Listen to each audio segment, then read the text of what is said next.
Gusto ko sana bumili balisong, kaso nga lang mahal. Ang ganda pa naman. Oo, ang ganda. Ang ganda, no?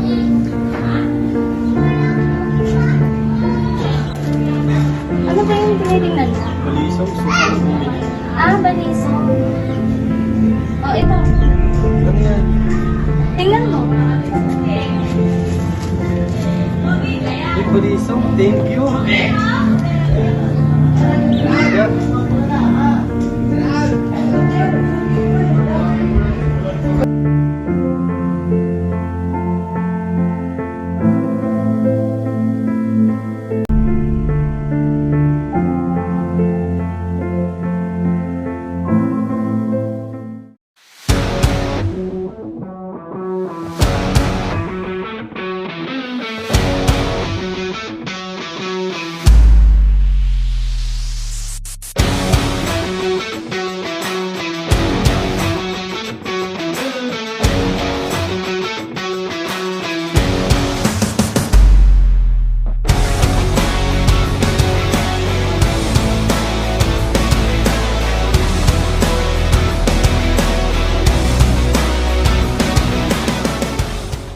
The balisong's reputation as a weapon has unfortunately overshadowed its cultural significance.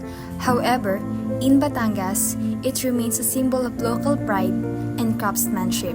Skilled artisans in the province continue to create high-quality balisongs, showcasing their artistry and craftsmanship.